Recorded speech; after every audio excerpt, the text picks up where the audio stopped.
네, 안녕하세요. 오디오 스펙트럼 트랜스포머 주제로 발표하게 된 박수빈이라고 합니다. 그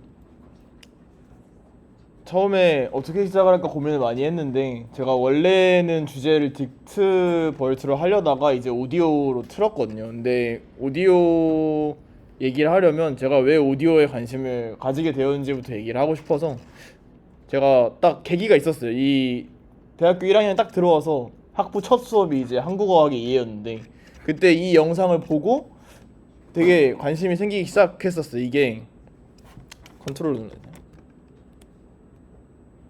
눈을 감아 주실래요? 지금 눈을 감아야 돼요. 빠, 소리가 들리나? 이게? 빠, 빠, 빠, 빠, 잠시만요. 혹시 영상을 보이게 하시겠어요? 빠, 빠, 됐어. 빠,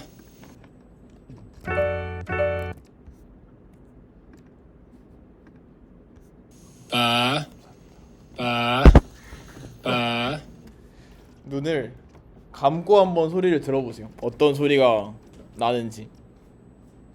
빠, 빠, 빠, 빠, 빠, 빠, 뭐라고 들리나요?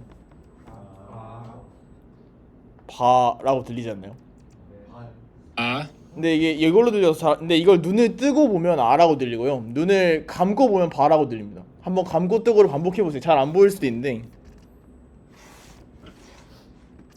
빠, 빠, 빠, 빠, 빠, 빠, 빠, 되게 얘기가 많은 현상이 이거 나중에 집에 가서 맥걸키 이펙트라고 치면 나오니까 한번 조용한 환경에서 보시면 좀 다를 수도 있는데 뭐 이 이유가 뭔지는 사실 나중에 얘기해도 되니까 뭐 어쨌든 이러한 현상을 보고 저는 관심을 가지게 되었습니다. 근데 뭐 이러한 현상이나 아니면 이 스펙트로그램에 대한 이야기는 나중에 이 발표 뒷부분 다시 하겠지만 이 주황선 기준으로 왼쪽에 있는 소리는 라는 소리고 오른쪽에 있는 소리는 아라는 소리예요. 근데 이거 두 개를 양쪽 귀에서 하나씩 넣어주면 우리는 이거를 하나의 소리로 인식해서 싸라고 인식을 하게 되는 현상이 있어요. 이런 현상을 보고 저는 오디오가 되게 매력이 있다라고 생각을 했는데 말씀을 드리려고 보니까 이제 오디오에 대해 사실 관심이 많이 없는 분야다 보니까 간단하게 이제 얘기하기 전에 꼭 기본적으로 알아야 될 것들에 대한 말씀을 드리고 가려고요. 그래서 소리는 기본적으로 그러니까 공기를 타고 이 매질에 전달되는 거죠. 그러니까 소리가 전달이 돼서 파동이 뭐 뭉쳐 있는 구간이 있고 스펄스하게 되어 있는 구간이 있고 이게 해서 소리가 나아가는 걸 사운드라고 하죠. 근데 이걸 이런 식으로 이제 이 y축에 밀도를 두고 x축에 시간축을 두면 이런 식으로 이제 그림이 돼서 파동이 앞으로 나아가는 느낌이 되는 거죠. 근데 단순한 어떤 사인파, 그러니까 일정한 하나의 사인파만 나가면 이런 계산이 되게 쉬워요. 그래서 이런 식으로 그냥 사인파가 나가면 되니까 얘를 예측하기도 쉽고 분석하기도 쉽고 이게 딱 타임, 앰플리튜드 축 두 개만 있으면 얘를 설명할 수 있는데 문제는 우리가 평소에 말하는 대부분의 소리는 뭐 이런 식으로 다양한 어떤 주파수의 음이 섞여 있다는 거예요. 그러니까 이게 섞여 있기 때문에 우리는 이걸 어떻게 분석해야 될지, 이거를 어떤 식으로 인풋을 넣어야 러닝이 가능할지를 고민을 하게 되는 거예요. 그러니까 이게 이 그래프가 아까는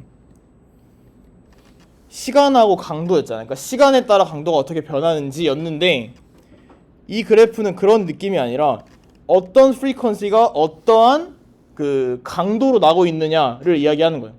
그래서 얘는 이 그래프 안에 시간축이 없어요. 그러니까 특정 시간에 어떤 주파수가 얼마나 있다를 이야기하려고 하는 거고 이런 식으로 컴플렉스 웨이브를 정리를 할 수 있는데 문제는 이렇게 했을 때는 저희가 분석을 할 수가 없죠. 왜냐하면 시간으로 우리가 보통 시간이 흘러감에 따라 소리가 어떻게 변할지 아니면 이 소리가 어떤 소리일지 예측을 해야 되는데 그게 안 되니까 다른 방법을 쓸 거예요.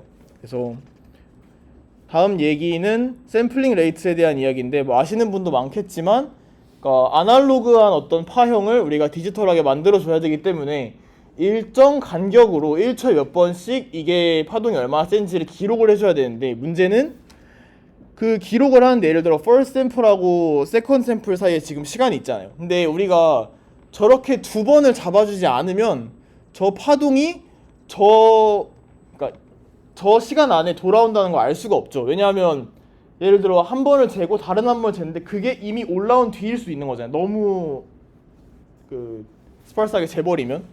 그래서 우리는 보시다시피 샘플링 레이트는 항상 2배 이상이어야 돼요. 그러니까 이 진폭이 한 번 돌아오는데 2배 이상을 무조건 측정을 해야 되는 거고, 그래서 보통 CD가 이제 샘플링 레이트가 44,000인데 그 이유는 인간이 들을 수 있는 가청 주파수가 22,000에서 21,000대이기 때문에 그걸 다 표현하려고 일부러 CD의 주파수를 44,000을 맞춰놓는 거거든요. 그래서 그럼 우리는 이제 얘를 예측을 하고 싶은데 뭐 어떻게 할 것이냐 라는 이야기를 하게 되고, 그래서 여기 파워 스펙트럼에는 시간이 안 들어가니까 임의로 시간을 넣어줄 수 있는 방법을 생각을 하는 거예요. 그래서 고속 풀이의 변환, 저는 사실 아직 잘은 모르는데 고속 풀이의 변환이란 개념이 있어서 어떤 컴플렉스 웨이브를 주면은 이 웨이브의 구성 요소로 어떤 주파수가 있는지, 그러니까 아까 이 과정을 고속 풀이의 변환을 통해서 할 수 있다고 해요. 그래서 우리는 어떤 특정 시점에 고속 풀이의 변환을 해서 여기에는 어떤 주파수가 있다를 알아내고 그걸 이런 식으로 기록을 하기 시작합니다. 얘는 읽는 방법이 그러니까 등고선이랑 똑같아요. 그러니까 X축에는 시간을 두고 Y축에는 Y축에는 그 주파수를 둡니다. 그리고 진하기가 여기 이게 진하게 표현되어 있는 부분이 여기 있는 주파수가 굉장히 강하게 나고 있다 라는 뜻이 돼요. 그래서 얘는 뭐 여기 위에 써있지만 I can see you를 스펙트로그램으로 표현하면 이렇게 된다고 합니다. 근데 뭐 그런 식으로 되는 거고, 그래서 보통은 이렇게 진한 부분을 포만트라고 하는 경우가 많아요. 이게 정해져 있어서 인간이 내는 발음에는 뭐 일정 발음이 포만트가 세다, 포만트 1, 포만트 2, 포만트 3 이런 식으로 정리를 해서 이제 보통 음성학에서는 그런 식으로 나눕니다만 저희는 그러한 방법으로 접근을 하지 않을 예정이에요. 그래서 이제 스펙트로그램은 알았는데 문제는 얘를 노멀라이즈를 해야 될 거 아니에요. 이거를 인간이 듣지도 못하는 막 44,000 막 소음 같은 거를 넣어서 훈련을 시키면 의미가 없으니까 인간이 들을 수 있는 소리로 스케일링 해줘야 되는데, 그 스케일링 할 때 우리는 이제 인간의 귀의 구조를 보게 됩니다. 귀의 구조를 보면 그 달팽이관이 있잖아요. 그러니까 여기 안에 이 부분이 우리가 소리를 듣게 되는 어떤 구조를 형성하고 있는데 밖이 두껍고 안이 얇아요. 그래서 밖이 항상 가장 많은 자극을 받습니다. 그러니까 이게 소리가 여기를 타고 이렇게 마우스가 보이나요? 이렇게 타고 안쪽으로 들어가니까 우리는 이 바깥쪽은 20,000Hz에 상응하고 7,000, 5,000, 4,000. 그러니까 무슨 얘기냐면 사람이 나이가 들수록 높은 소리를 못 듣는다고 하잖아요. 그 이유가 밖에서부터 자극돼서 그런 거예요. 밖에서부터 높은 주파수를 지금 받아들이는데 사람이 나이가 들면 들수록 소리가 많이 지나가니까 점점 더 높은 소리 들을 수 없는 거고, 다시 말하면 우리는 이 귀를 타고 가는 이 스케일대로 스케일을 만들면 되겠죠. 그러니까 스케일을 부르는 이름 따로 있는데 멜 스케일이라고 인간의 이 청음 구조로 이제 스케일을 만드는 방법이 있어요. 이 방법에 대해서는 뭐 구체적으로는 설명 안 드려도 될 것 같은데, 이 얘기를 왜 하냐면 결과적으로 우리가 인풋으로 넣을 게 이 멜 스펙트로그램입니다. 그러니까 스펙트로그램은 스펙트로그램인데 이 Y축이 지금 보면 데시벨로 되어 있는 게 보이죠. 그러니까 단순히 어떤 주파수가 아니라 인간이 들을 수 있는 주파수 척도로 스펙트로그램을 만들면 이런 식으로 된다는 겁니다. 그래서 이게 우리의 이제 모델의 인풋이 될 건데, 단순히 제가 와서 이거 아시죠? 얘기하면 이해가 안 될 테니까 여기서 이제 장황한 설명을 했어요. 근데 모델은 되게 간단해 생각보다. 이 멜 스펙트로그램을 우리는 보통 인풋으로 받고 기존에는 LSTM이나 RNN을 써서 어쨌든 뭐 X축이 시간축이잖아 지금. 그래서 LSTM이나 RNN을 쉽게 쓸 수 있을 거예요. 근데 이제 한번 등장해서 다 갈아엎은 게 AST라는 모델이었습니다. 그래서 오늘 이 모델을 소개드리고 싶어서 왔는데 처음으로 CNN 기반이 아니라 어텐션 베이스로 나온 오디오 모델이에요. 근데 전반적으로는 다 VIT랑 되게 비슷해요. 그러니까 이 스펙트로그램 사진을 찍어서 쪼개는 거예요. 똑같아요. VIT랑 똑같은데 다만 이 멜 스펙트로그램을 쪼갤 생각을 했다라는 게 굉장히 특이한 발상이었고, 그래서 구체적인 방법을 말씀을 드리면 뭐 t 세컨드 오브 웨이브, 그러니까 일정 초수의 웨이브가 있으면 얘를 이제 그 시간에 비례해서 128 곱하기 100으로 쪼개줍니다. 그러니까 스펙트로그램을 만든 다음에 얘를 그림을 쪼개는 거예요. 그림을 쪼개서 얘는 이제 그림으로 만들어준다 까진 얘기인 거고, 근데 스펙트로그램을 만들어서 얘를 이제 쪼개줄 건데 기본적으로 한 개는 16 곱하기 16으로 쪼개고 얘를 이제 분수에 따라 결과적인 어떤 총 크기는 달라지겠죠. 쪼개고 얘를 이제 원디멘셔널로 인베딩을 해서 768개 크기의 리니어 프로젝션 레이어로 우리가 일반적인 VRT가 그대로 적용돼 있어요. 그러니까 다를 게 아예 없고 적용을 시켜서 오타가 있는데 이제 근데 일반적인 VRT는 그 스펙트로그램을 대상으로 하지 않잖아요. 그림이. 그래서 오류가 있을 걸 감안하고 그걸 이제 전이학습을 시켰다고 해요. 트랜스퍼 러닝을 시켰다고 하는데, 그래서 뭐 이런저런 거에서 다 소타를 갈아엎고 지금도 이게 2021년에 나왔는데 지금도 굉장히 상위권에 있더라고요. 근데 저는 사실 논문을 읽으면서 이번에 처음 이 오디오 모델이 어떻게 이밸류에이트 되는지를 공부해서 알려드리고 싶어서 가져왔는데, 이제 맵 스코어라는 게 있다고 해요. 이 맵 스코어는 어떠한 오디오 이벤트가 일어났을 때 이거를 어떤 이벤트인지 잡아낼 수 있느냐, 이게 어떤 소리가 났는지를 잡아낼 수 있느냐고, 이게 대상이 되는 어떤 오디오 셋은 구글에서 만든 굉장히 큰 2억 개 정도의 오디오 이벤트가 들어있는 이 오디오 셋이라는 자료를 대상으로 한다고 해요. 이거 숫자가 높을수록 좋은 거고, 보시면 맨 아래 앙상블을 했더니 소타가 나왔다 라는 얘기를 볼 수 있었고요. 높을수록 좋으니까 뭐 소타가 맞다고 봤었어요.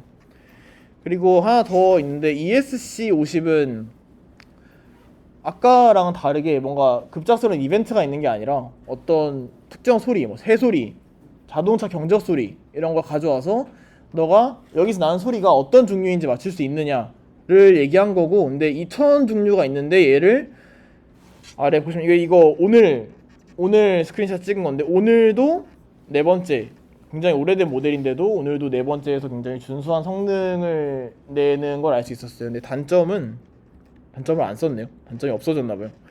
단점이 훈련시키는데 굉장히 오래 걸려서 전이학습을 시키는데도 굉장히 많은 비용이 들었다고 해요. 그리고 이제 이 이후에는 오히려 뭐 여기 위로 가면 오히려 CNN을 발전시켜서 이거보다 좋은 성능을 낸 경우도 있었더라고요. 근데 의의는 제가 생각했을 때는 이거를 사진을 쪼개서 VRT처럼 트랜스포머 기반으로 하려고 했다, 뭐 첫 시도를 했다라는 데 의의가 있다고 생각하고, 사실은 질문을 더 많이 받고 싶어서 일단 이 정도로 했고, 예. 예. 트랜스퍼 러닝 했다고 하셨는데, 예. 그러면은 뭐 이미지넷에 학습된 VIT를 저거에 파인튜닝 해주다. 예, 그 방향이라고 들었던 것 같아요. 예. 그 방향으로 예. 그러면 보통 이렇게 오디오를 다룰 때는 클래시피케이션을 하나요? 아니면 뭐 이 오디오가 어떤 음성인지 영어로 번역을 해주는 걸 하는지? 되게 여러 가지 태스크가 있는데 이거는 그 클래시피케이션만 하는 모델이었어요. 근데 클래시피케이션뿐만 아니라 말씀하신 대로 되게 다양한 태스크가 있는데, 예를 들어 랜덤한 대화를 들려줬을 때 발화자 1, 발화자 2 동시 얘기해도 누가 누구 발화인지를 쪼개주는 모델도 있고요. 아니면 오디오 제네레이션도 물론 있고, 이번에 GPT에서도 새로 나온다고 하는데 한 4초 정도만 음성을 들려주고 글로 쓰면은 그 사람 목소리로 그걸 발음해주는 게 나온다고 들었어요. 그런 오디오 제네레이션도 있고, 제가 아는 건 그 정도인 것 같아요. 클래시피케이션이랑 게. 그럼 기본적인 방법론이 오디오가 있으면 오디오를 그 스펙트로그램이라는 그림으로 예. 변환시킨다. 그거를 그 그림을 인풋을 넣는 예, 이거는 그런 식으로 갔던 것 같아요. 다른 방식 혹시 다른 방식, 근데 이거 CNN은 사실 또 되게 그림을 쓴다고 보긴 애매한 게, 이게 이 스펙트로그램을 보면 이게 하나하나 다 값인 거잖아요. 그러니까 이거는 그 CNN으로 학습을 시킨다 그러면 이 그림을 학습시키는 건 아닌 거예요. 그러니까 저거에 해당하는 값을 그죠, 해당하는 값을 학습시키는 거죠, 그거는. 근데 얘는 사진으로 그걸 보겠다는 거고. 그래서 논문에도 이게 본질적으로 그럼 CNN이랑 뭐가 다르냐라는 얘기도 있었어요. 본인들도 이게 그러면 사진으로 보는 거랑 값으로 보는 거랑 원래대로라면 큰 차이가 없는 거 아니냐라고 했는데 뭐 성능이 더 잘 나왔더라라고 일축을 하고 있더라고요. 예. 그러면 여기서 성능이 잘 나왔다고 하는 테스트는 클래시피케이션 테스트 한정에서 잘 나왔다는 맞아요. 거지. 그 외에서 사실 음성 인식에 가장 많이 쓰이는 것은 클래시피케이션보다 저희가 생각하는 뭐 STT, 스피치 투 텍스트 이런 테스트에서는 그런 거에 대해서는 언급을 안 했나요? 예, 아예 그 시도를 안 했어요. 이게 그러면 이 음성 인식 그 분야에서 음성 분야에서 이 모델이 하는 어떠한 도대체 인사이트 어떠한 위치에 있는 건가요? 이 모델 그냥 새로운 시도였다 이 정도로. 근데 사람 목소리, 제 개인적인 생각인데 그 통화를 해도 휴대폰으로 통화를 하면 되게 깔끔하게 들리고 스피커폰으로 하면 잘 안 들리잖아요. 근데 제가 알기로는 그런 게 다 어떠한 소리인지 이 대역폭에 나는 소리는 무시해도 된다, 이 대역폭에 나는 소리는 어떤 소리다 해서 구분을 해줘서 나는 걸로 알고 있어요. 그러니까 이것도 이 구분도 어떻게 보면 뭐 통화 음질이나 이런 거에 영향을 미칠 수 있겠죠. 제가 생각나는 건 일단 통화나 이런 게 있고, 더는 좀 생각을 해봐야 될 것 같아요. 저도 생각을 해서 더 첨언하도록 하겠습니다.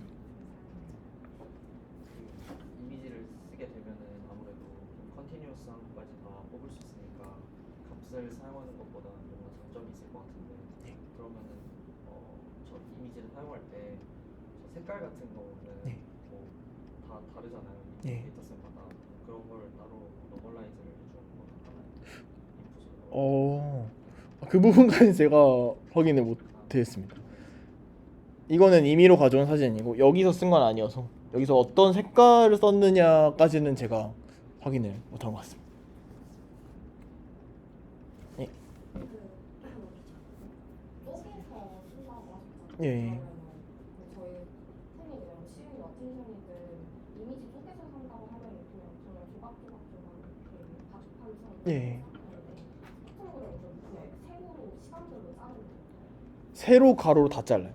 예, 다 자르고 그 자름에 있어서 항상 겹쳐서 한다고 하더라고요. 그 겹치는 것과 겹치지 않은 것의 효과도 비교한 게 있었는데 제가 여기서는 그렇게까지 자세하게 말씀드리지 않으려고 뺐는데 뭐 6프레임 정도 이렇게 겹쳐서 계속 위아래로, 그러니까 위아래로 이렇게 겹쳐서 계속 간다고 하고 이게 훨씬 더 효과가 좋았다라고 써져 있었어요. 거기서는. 그 포지셔널 인코딩 같은 거는 예. 펜치 같은 거 인코딩 하잖아요. 예. 포지셔널. 그럴 때는 뭐 왼쪽 위부터 그냥 옆부터 이렇게 하나요? 아니면 제가 읽기로는 그랬는데 한 번 더 확인해 봐야 될 것 같습니다. 포지션에 그 말씀하신 부분에 대한 내용이 정확히 있었고 그래서 왼쪽 위부터 한다고 했던 것 같은데 한 번 더 확인을 해보고 첨언을 하도록 하겠습니다. 아무도 안 궁금해하실 것 같은데 맨 처음에 한 이거 시간 나오면 얘기하려고 했었거든요. 이거 왜 일어나냐면 왜냐면요, 사람이 눈으로 보는 거랑 귀로 듣는 거랑 정보를 혼합을 해서 인식을 한다고요. 그러니까 이게 보면 어디 있을까요? 볼 수 있을까요, 저희가? 그 동영상 직접 들려주세요.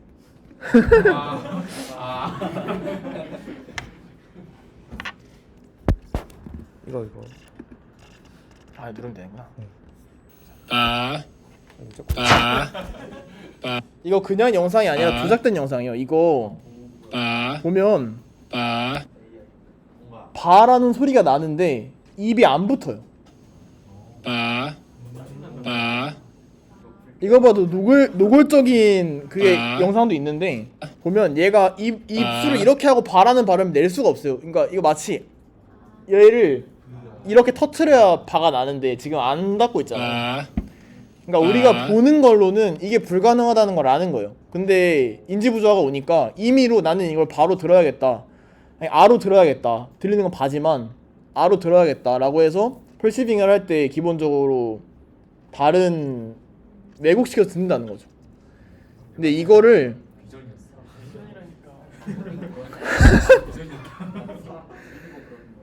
가지고 별짓을 다 했어. 이걸 가지고 여기 사람을 아는 사람을 넣어보고 엄마를 넣어보고 사진을 뒤집어보고 막 친척을 넣어보고 다 해봤는데 조건에 따라 달라진대. 이게 아는 사람이면 많이 봤잖아요. 그러니까 이 사람이 그렇게 얘기해도 그냥 아 이거 사진이 뭔가 이상하다 잘못됐다 라는 걸 인지를 한다는 거예요. 근데 우리 이 사람 모르잖아요. 그래서 이걸 그렇게 임의로 듣는다고 하죠.